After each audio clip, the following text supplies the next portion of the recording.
Today I'm talking about the week starting on a Sunday. Now you may think to yourself, well, that doesn't feel right because actually in our diaries, it starts on a Monday, or in our schedule it starts on Mondays. For the majority of people, the working week starts on a Monday. We go to work on a Monday. People are sometimes off on Sunday. You may have beliefs about Sunday. About Sunday might be a special day for some people. It might be a special day for a family day. It might be a religious day where people do different things on a Sunday to celebrate their religion and worship whoever they worship, whatever they worship, and how they do that. This is nothing different. This is nothing against that, nothing negative against that. I'm just saying what I do on a Sunday to start my week off. Now, please try these ideas on. Try some of the ideas I'm going to be talking about. Try them on for this week and see if they work for you. In my next session, I'm actually going to say how my week finishes. So I thought with this one, what we could do is go through my starting on a Sunday ideas and what I do and when I do it and why I do it.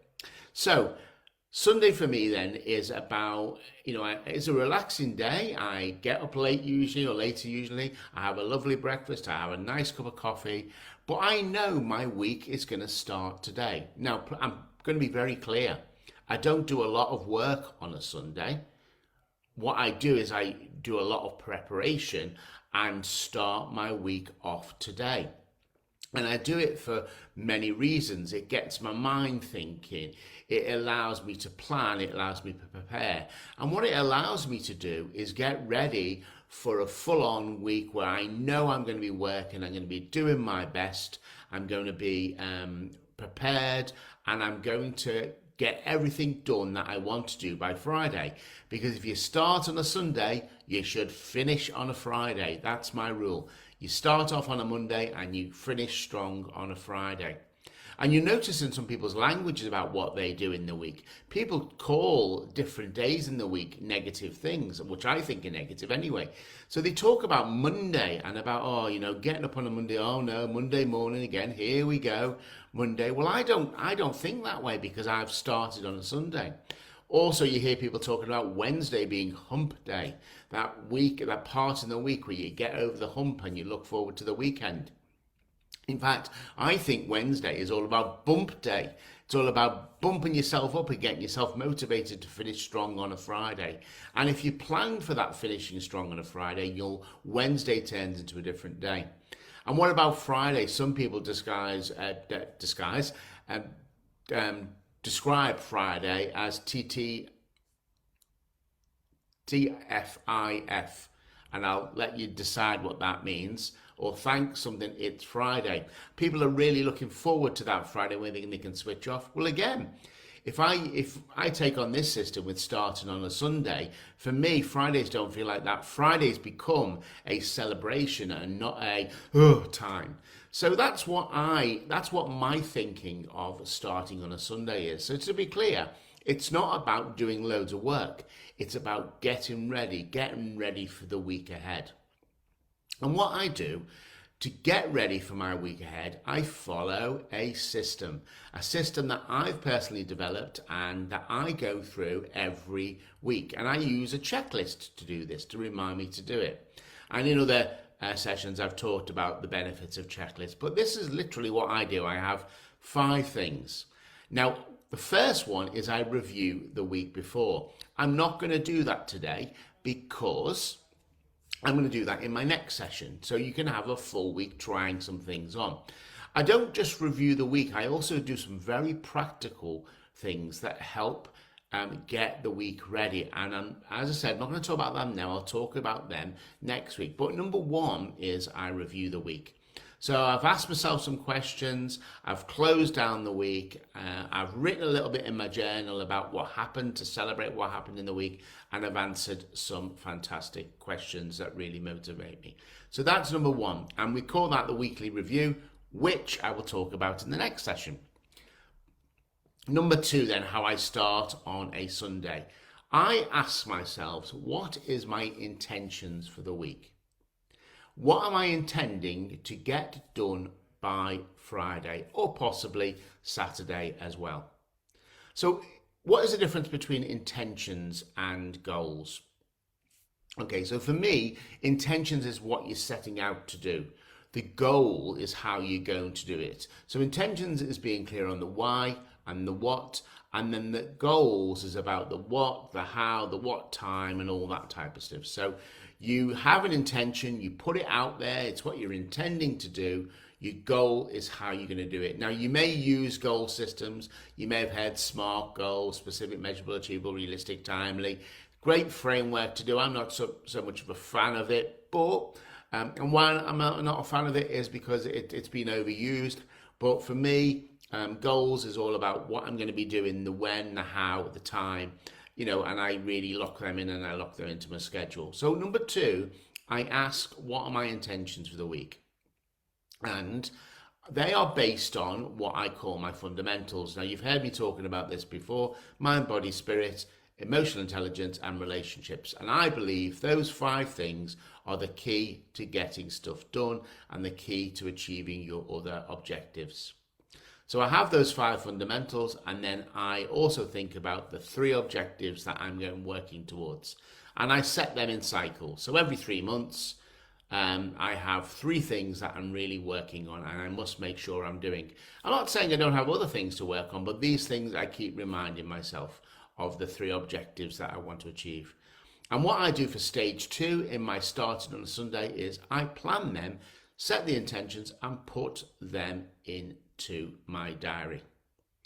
And how I do that is I make them into goals and tasks. So, for example, if one of my objectives or my fundamentals is my fundamental is to be more healthy in the week, to walk more, I will put that in my diary for an hour that says walk whatever, walk 5k or walk whatever in my diary, and I schedule it in around my other things that I've got in my diary.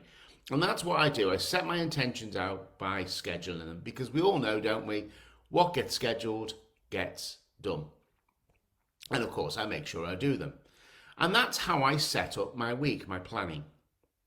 I also ask myself for number 3. Number 3 is, what things do I just want to get off my to-do list for this week? And I time block them in. I put them into my diary. So what things do I just want to get done?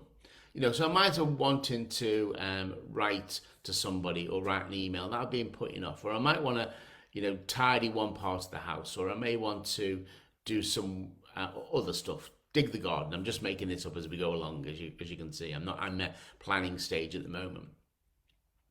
And I have them prepared so I know what I want to achieve. And I ask myself, if I got these 5 things done by Friday, how could that make Friday fabulous?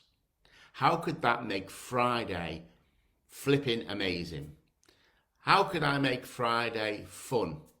And that's what I do. I have those 5 things. So I must admit, last week, I had an amazing week and got so much done because I was so structured in what I was doing. Those 5 things also may be, you want to spend some time out. You want to spend some time with people. You want to, learn how to make a new recipe. It doesn't have to be boom, boom, boom, boom, business, business, business work. It could be anything. So that's number 3. So you're staying with me, folks? Number 1 is about reviewing. Number 2 is about your intentions and scheduling them in. Number 3 is about thinking about the 5 things you want to get done by Friday. Number 4 is where the action happens. Now, this is possibly, you could say, the bit where I do some work, whatever you define as being work. What I do is I do the first action step to make those things happen. What do I need to get ready for the week? What do I need to prepare? What do I need to prepare? And more importantly, what do I need to prepare for those things to happen? And I put things in what I call my bags and buckets. So if I know I want to go to the gym and I've got it scheduled in for a swim or whatever in my diary, I put 3 days worth or 3 things I need on for the particular workouts I'm doing into my car, into my boot or my trunk of my car, so they're there ready. That's what I call a bucket, a place where you put stuff. If I know I want to do some writing, I get my pad out and my pen, and I set myself up on my iPad or on my computer a blank page. It's ready to go. So number 4 is about getting things in place, ready to go. And I've been using, and I know it sounds quite strange, but little plastic bags, little plastic reusable bags, where I've got things ready so I can grab and go and I can get them ready. And that's all in the preparation is number 4, is getting things ready. So, if you do wear, a suit for work, why don't you get that ready in your wardrobe where you've got your suit and your 5 shirts? I'm talking from a male perspective here. And you've got that ready, you've got your shoes ready, you've got 5 pairs of socks ready, 5 pairs of underpants ready, or whatever you wear ready, all ready, set up so you literally can grab and go and you can make it easier for yourself. Number 4 is about making it easier, making it a routine, making it a habit. So the habit of preparation, the habit of getting things ready becomes your behaviors and what you do. So if you know you're going to take vitamins every morning, and can you get them ready in one of those little plastic things that you have them by the day? You got to put the medication ready. So all you literally need to do is grab yourself a glass of water, and you have your vitamins. You pop them, you drink your water, and you're good to go. Could you get your meal prep done? Some people do meal preps, don't they? They have their meals prepped for 5 days. Could you have things in your lunches ready for you? Think about number 4, because the more planning you do and the more prep you do, the better and easier your week will be. And you'll work towards that fabulous Friday.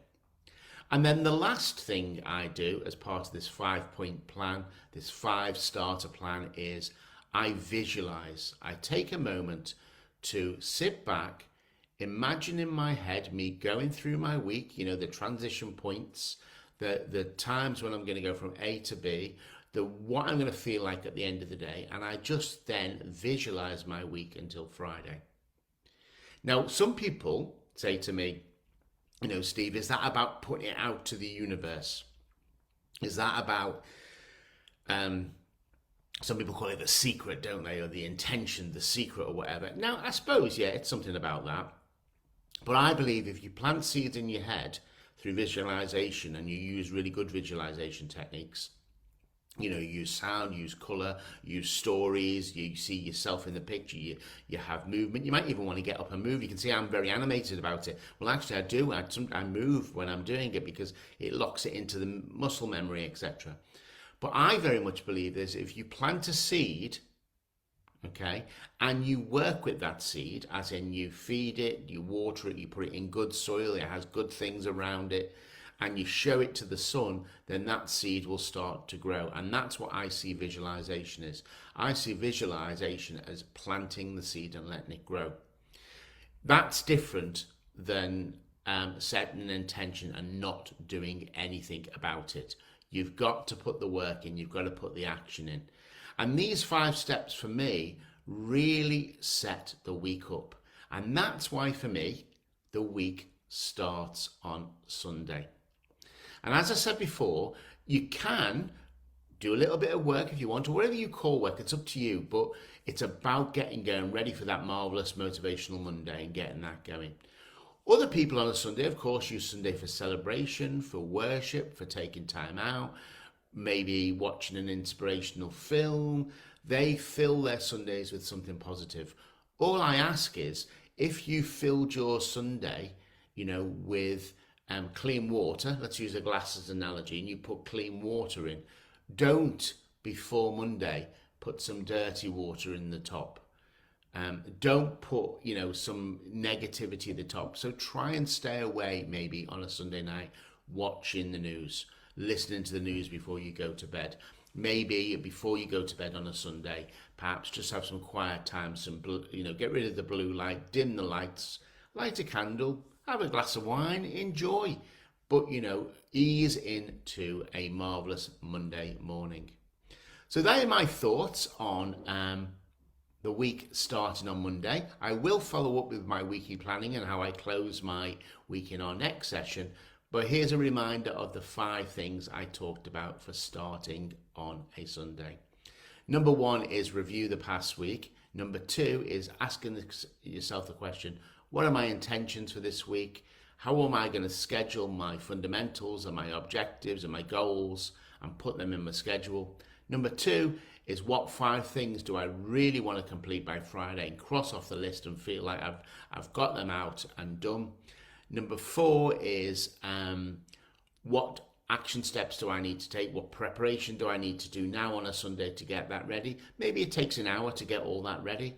And number 5 is about visualizing, seeing the week, seeing you starting the week off on a Sunday, following it through a motivational Monday, a bump day Wednesday to give you some more energy and some more, getting things done, and then finish strong on a Friday. Get things finished, get things done, have a fun Friday, a marvellous Super Saturday, and here we are back on Sunday.